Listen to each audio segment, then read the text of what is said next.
Hello and welcome to the Catholic Passage Podcast. My name is Neil Flattery and I'm today's host. This podcast aims to pursue the truth in authentic Catholic life, a deep integration of faith and reason, and a joyful community of families raising the next generation of the Catholic faithful.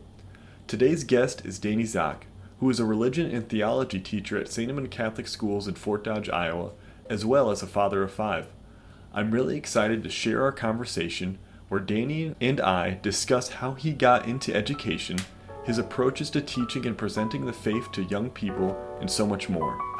We hope you enjoy our conversation and that it might bless you in some way.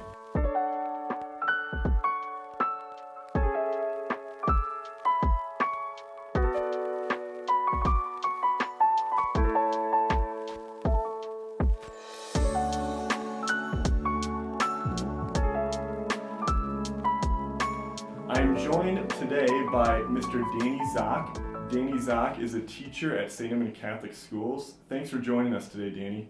No problem. Thanks, Neil. So before we start, Danny, could you just give us kind of an introduction on who you are, where you're from, kind of a little bit about your background? Absolutely. So the first thing, whether it's first or not, I always say I'm from Nebraska, and then that's probably going to tune out half of your listeners today, hearing that I'm from Nebraska, but there's plenty of Nebraska fans in Northwest Iowa too, so I don't think... Yeah. Okay, so I grew up in Columbus. I went to a Catholic school and had 12 years Catholic education. When I went to college, I started at the University of Nebraska-Lincoln. I had switched majors several times, so I bounced around between architecture, civil engineering, and finance. And then I dropped out of school, not really sure what I wanted to do with my life. And actually, probably to put it a better way, I didn't know what God wanted, what God's plan for me was at the time. So after a little bit of prayer and discernment, I figured that I would maybe want to be a teacher if the marriage life was for me. And so I thought I'd be a teacher because I could influence young people. At the time, I'd worked several youth retreats. Those meant a lot to me. I got a lot out of them as participant, but also as a leader. So I thought, okay, well, you could do that pretty much all day, every day if you were a teacher, and teaching religion would be the best way to have a positive impact on students. So I then transferred to Briarcliff University, studied theology, met my wife there, and then she's from Fort Dodge, so when it was time to graduate, I applied to different places in Nebraska and Iowa, but Father Shane gave me a call from here in St. Ed's, and I took a visit, interview, and been here ever since. The rest is history. Yeah. So what was your first year at St. Ed's? The fall of 2011.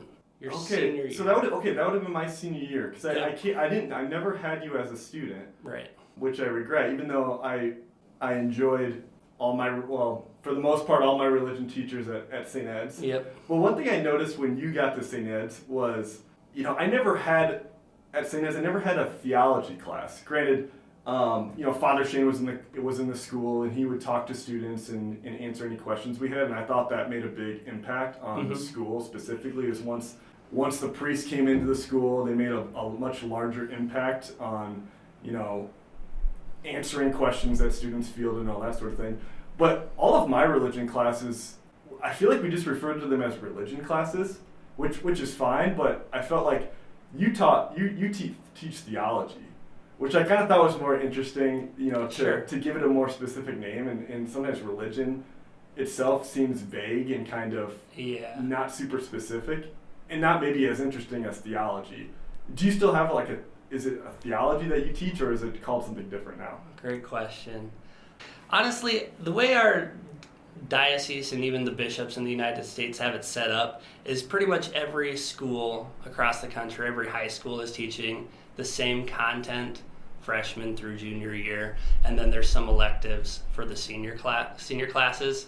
And I know we'll get into this in our conversation as we continue, but there is a balance between are we teaching head knowledge, and is it meant to just be, okay, let's make sure they know the 10 Commandments and they can rattle off the 5 precepts of the church, or is it more about heart knowledge? Let's help these students have an encounter with Jesus and progress in their relationship with him. So I think that's all under the umbrella of theology or religion. And probably every teacher has their own approach of, you can only grade the head knowledge, but I mean, you'll be judged one day based on the kind of person you are. So it's kind of a balancing act between what you prioritize there.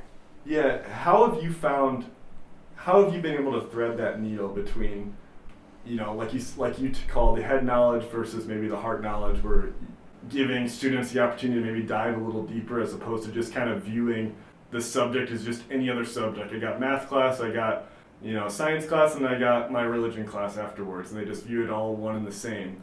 Whereas sometimes I look at my own life, and it's like at times I feel like I've thought of religion or like our Catholic faith as more of just like maybe like a kind of a historical curiosity, maybe like somewhat of more of an intellectual pursuit more than something that's like deep and that's gonna like change who I am as a person. Mm-hmm. And so like I found that like it's been hard to kind of thread the needle, but I think both are important though. We want to know the 10 Commandments, we want to know all these different things, but it's but we got to go a step further too.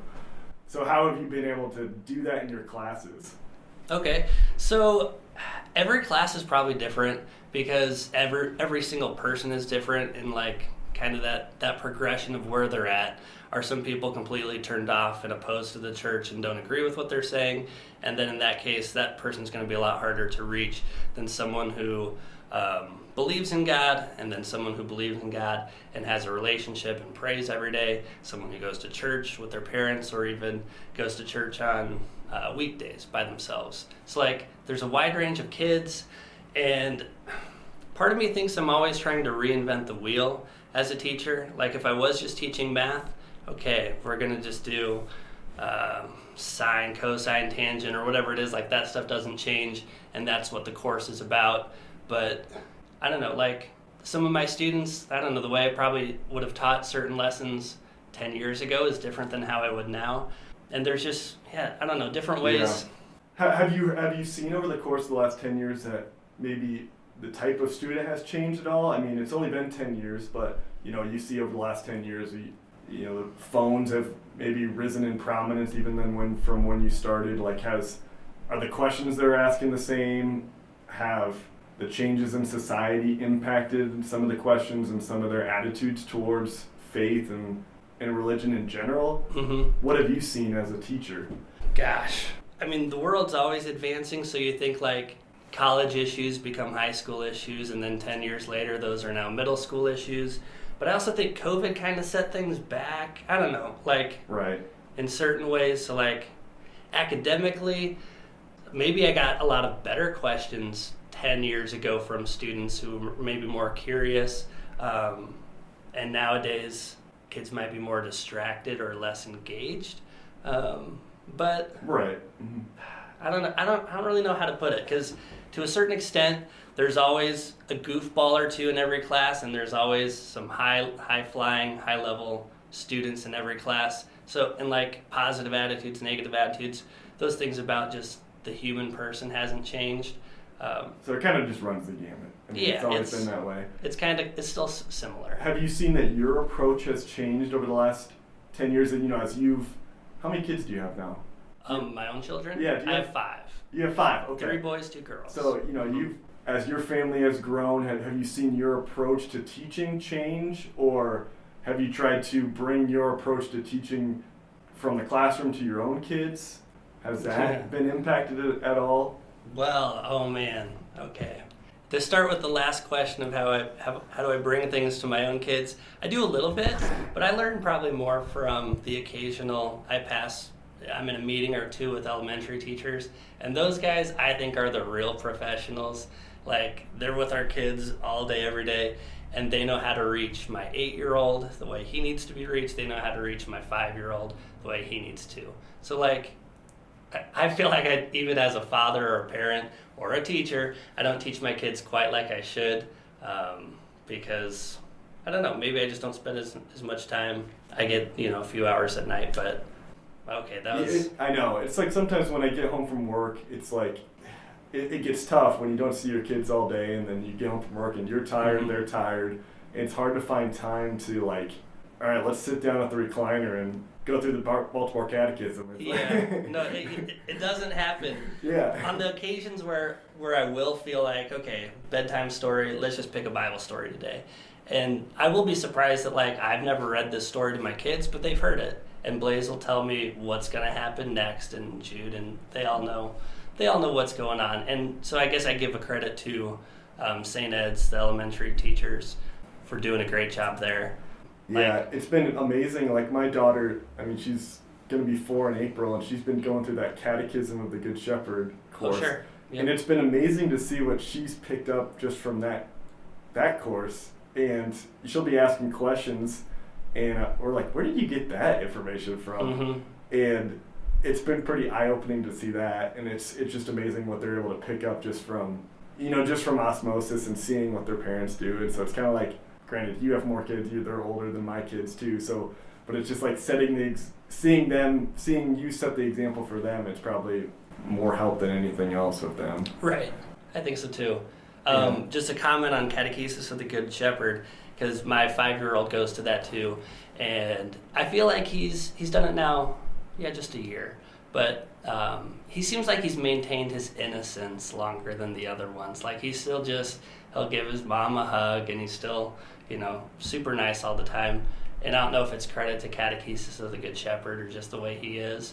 I've sat in for just a few minutes, and some seniors go in there to help every week, and they find it unusual, and they don't really know what's going on because the seniors just live in our modern everyday world with noise and cell phones and busyness. Because once you go into that room, you take your shoes off, everyone's quiet, everybody walks around, there's no running, jumping, being loud, rowdy. It's very calming, and I think it's good for the kids to grow up with an hour a week of silence. Yeah, more than anything else, more than just, at this point in time, it's like more than even like teaching them theology or anything, just having like you said, just an hour of silence, it probably goes farther than anything else.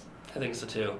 I was with teachers yesterday we were doing a prayer book study, and it's like, if you don't find time for silence, then then you just can't hear what God wants you to do.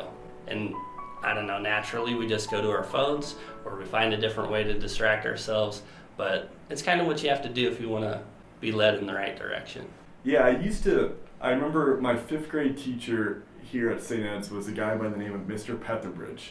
And he's this big, tall Australian man. Have you ever met Mr. Petherbridge? Yeah. He's one of the great teachers of all time. I had Mrs. Petherbridge and I had Mr. Petherbridge for 4th and 5th grade. Mm-hmm. 2 of the greatest teachers ever to go through St. Ed's.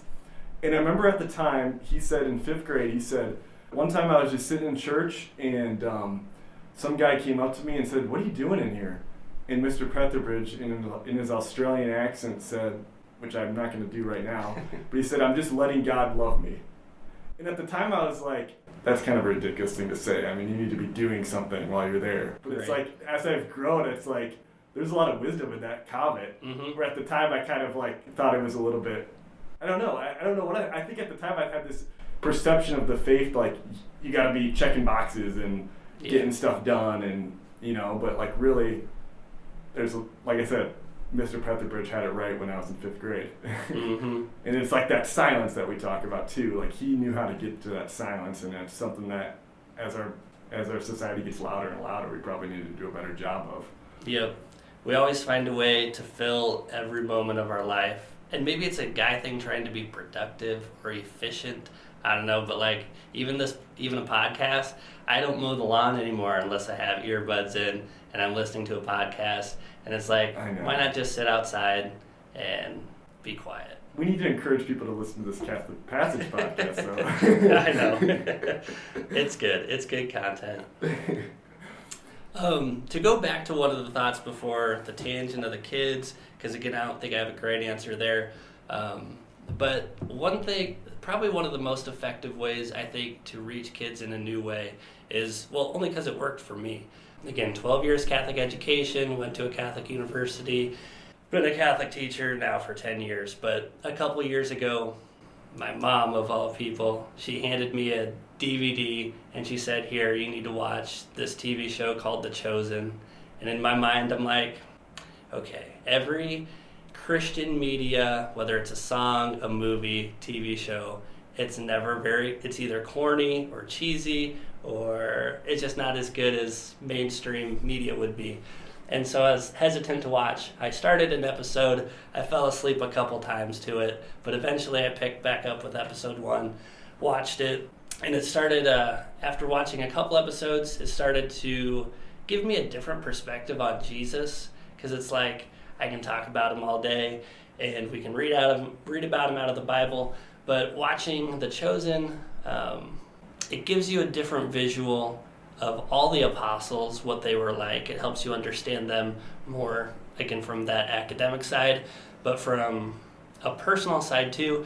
You see that every story that happens in the Bible, every miracle Jesus works, he does to try to reach people and change their life. Because like whether it was Mary Magdalene in the first episode, I mean, she had 7 demons within her, and Jesus got her out of that miserable life, and now she's a saint.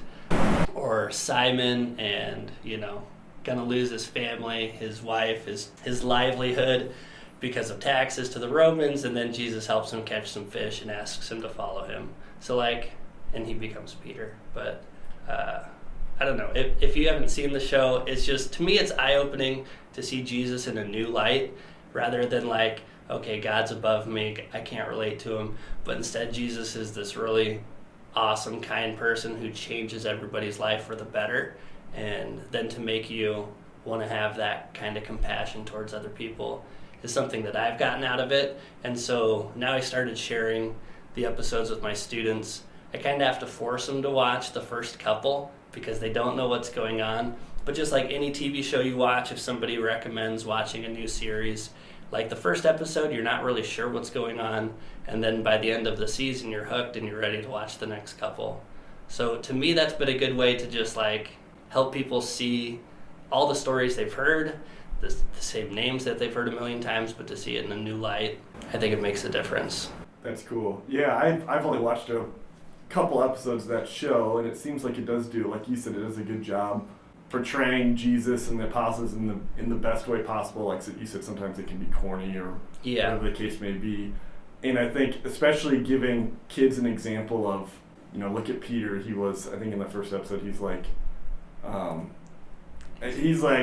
on the Sabbath and he's breaking the rules, fighting with leaving people. his wife and stuff like this. And it's giving kids the example of so I think sometimes kids, and not just kids, I guess, but they look at people who are sinners within the church, especially, as being an example of, well, look at their sinners in the church. That kind of discredits our example to the faith. But then if we look at even Peter, you look at his example, and it's he was, a sinner, and he denied Christ and all these things. But look at to the heights that he was able to rise through the grace of God. So that is a cool example. Are your students responding well to that show?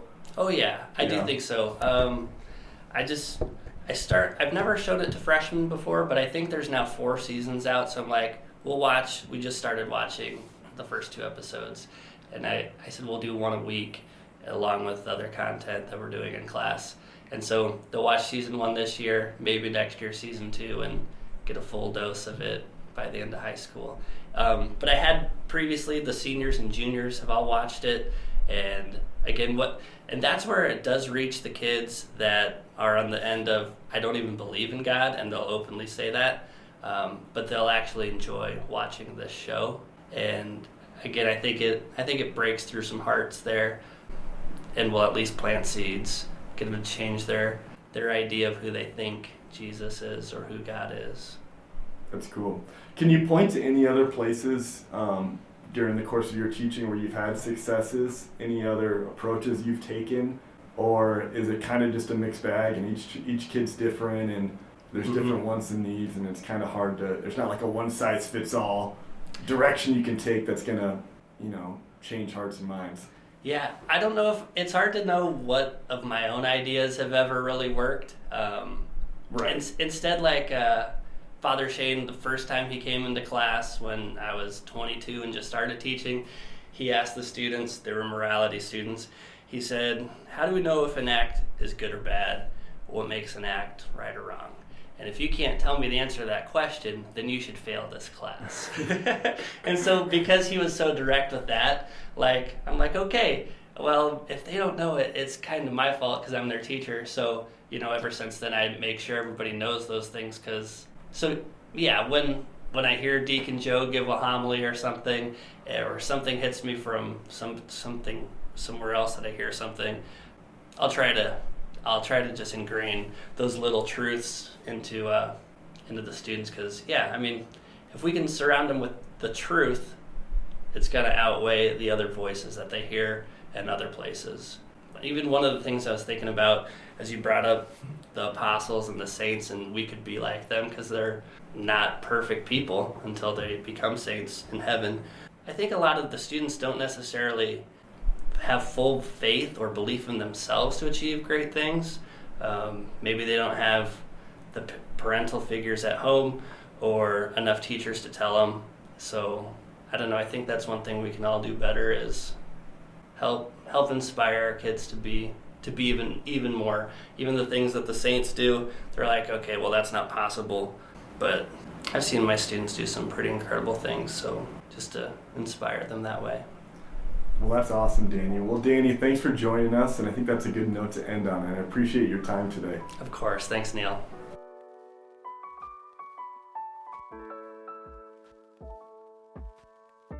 Thank you for joining us for this episode of the Catholic Passage Podcast, and we hope that it blesses you. Please check out our show notes for our reflection takeaway, as well as more info on Catholic Passage. We aim to support parents and educators as they pass on the Catholic faith and way of life to their children and students. To find out more about what we offer, or how you might collaborate with us, visit CatholicPassage.com. Most importantly, you can support us through your prayers. We'll be praying for you. Please pray for us.